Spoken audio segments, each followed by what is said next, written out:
بسم اللہ الرحمن الرحیم۔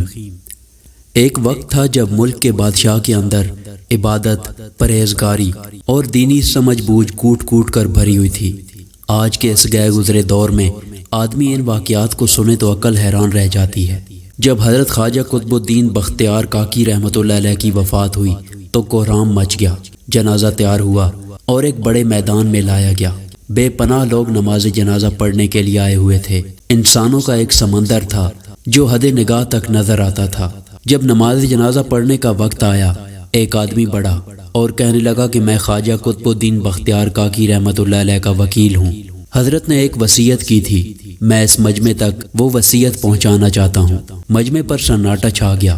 وکیل نے پکار کر کہا کہ حضرت خواجہ قطب الدین بختیار رحمۃ اللہ علیہ نے یہ وصیت کی کہ میرا جنازہ وہ شخص پڑھائے جس کے اندر 4 خوبیاں ہوں۔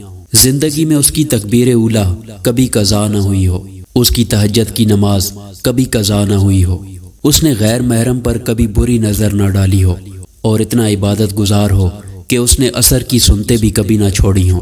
جس شخص میں یہ 4 خوبیاں ہوں وہ میرا جنازہ پڑھائے۔ جب یہ بات سنائی گئی تو مجمع پر ایسا سناٹا چھایا کہ جیسے مجمع کو سانپ سونگھ گیا ہو۔ کافی دیر گزر گئی، کوئی نہ آگے بڑھا۔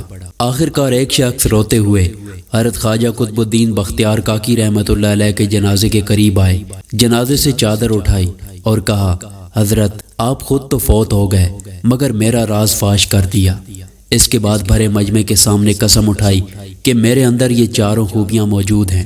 یہ شخص وقت کا بادشاہ شمس الدین التمش تھے۔ سبحان اللہ۔ اس قسم کی مزید ویڈیو دیکھنے کے لیے ہمارے چینل کو سبسکرائب کریں۔ شکریہ۔